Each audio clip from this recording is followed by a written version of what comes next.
Hey everyone, welcome back for part 4 of the customized knife build.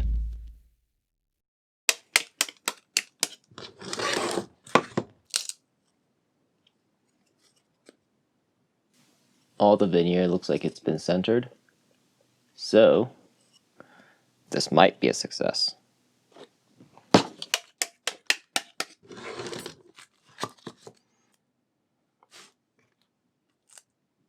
I'll cut down the middle when I am finished with the wings as well, which I had to go and sand down, so let's do that.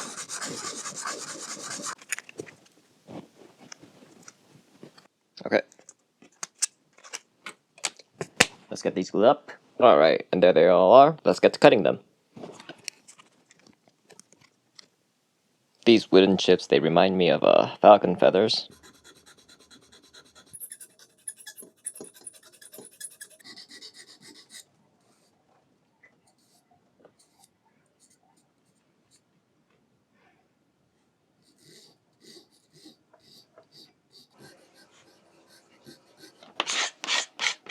Similar to before, tape these three together, and then cutting away the shared curve.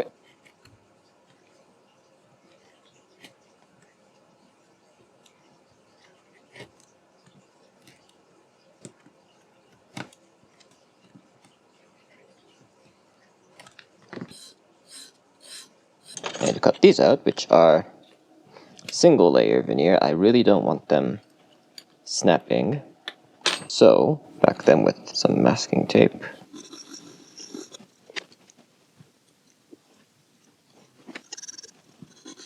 All the pieces are now ready for gluing.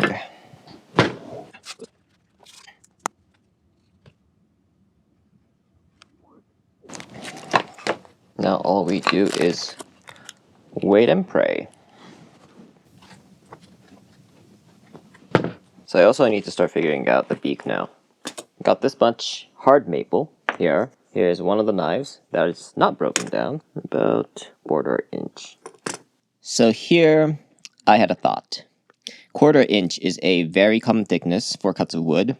I looked around the workshop for scraps and easily found a bit of poplar and oak that are exactly this thickness.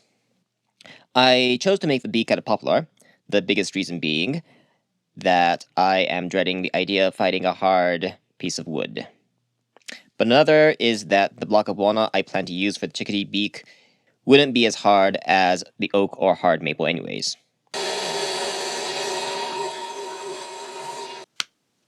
Pattern has been glued on. Now it is time to cut this.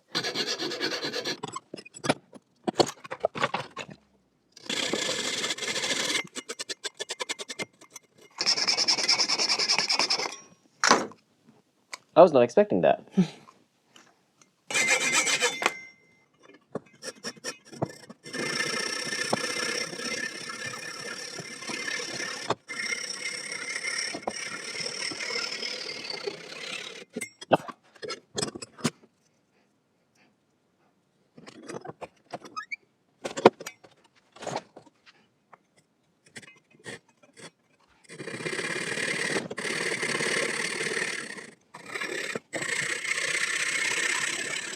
Now we figure out the best way to cut this.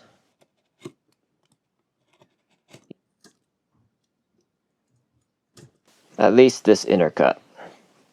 I need to apply a saw blade. Well, it's not going as easily as I wanted to. The paper peeling is definitely giving me a hard time.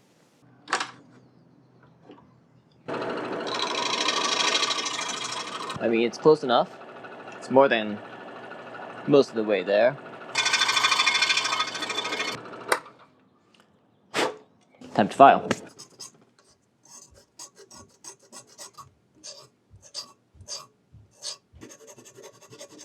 A little bit extra, apparently. I won't clean up the beak yet. That's more of a final thing. So this part might be done. Okay, so I've been thinking about what I need to do next. And I think I need to cut one more pattern out. And after that, just so I can get a clear idea of where all the edges are, tape this on so I can line up to get all the holes drilled through in this registration across both sides. As for the wing, let's open this up now. I mean, it should follow the same idea, but really there's only like, its actual position on the body itself is a lot more variable. After I get the holes drilled through this first, the bodies, it'll have the template on there, so I will match it up and then drill from the other side to match those holes. I think that makes sense. Okay. Yep.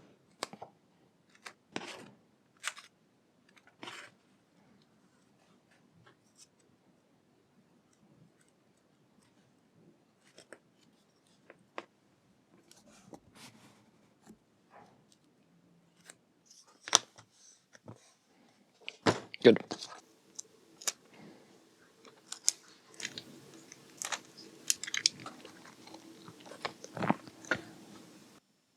I need to drill holes in this thing.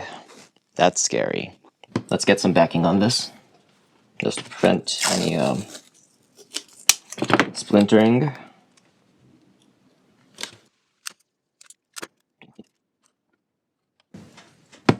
Let's figure out what size of drill bits we need. 13/64 is a hair too large. So what I need is something in between. I don't have that. Or a reamer, which you use to make clean holes apparently. But unfortunately I have neither of those things. So this is a tapered file, round. Assumedly as round as it gets. So I could just push this through until I get a slightly larger surface. 3/32 is good for that. This super thin needle file, which I can use to clean up the hole. These 4 holes are for attaching an optional clip, which I'll be honest, I never like. Yeah, because they cut into pants or your belt. If you use them continuously, I might skip those holes. It'll make the knife look cleaner anyways. All I need are these 2. 1, 2, 3. Yes. 4 and 5. That means I only need 2 holes made on the wing. I don't think I'm missing anything. So, there's one thing that I still need to consider, which is how to do the eye. So I have one idea, which is to use a piece of metal, this steel rod, and embed it in. But I want to use steel. I could use something that's a little bit more, well, less prone to rusting. But I want a dark colored eye. So I could heat it up, drop it in oil, and give it a brownish brown patina, an oxide layer to protect it from rusting. Alternatively, I could just use a wooden dowel of the right size. Maybe I don't need to worry too much about rusting because it's a nice looking knife. It's not going to stay wet for an extended period of time. It's well outside where you would grip it with a hand. So even if it's being used by a sweaty hand all the time, it's, that shouldn't be too much of an issue either. The only problem would be like if it's sitting in a generally damp place for a long time, but then, the blade itself is equally going to have issue. Well, okay, stainless steel, it's not going to have that much of an issue.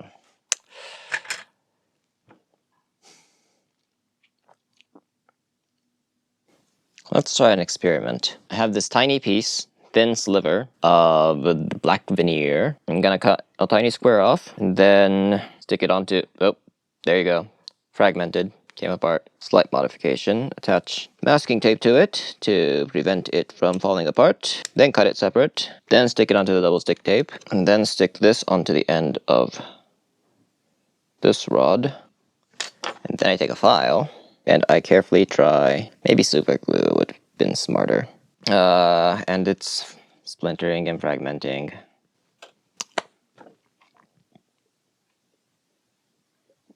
So we just learned that doesn't work too well.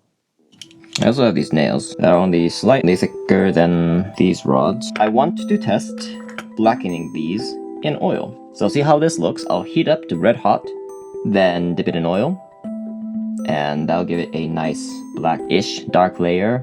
So let's go see how that looks. Alright, I'm gonna be outside for more than obvious reasons.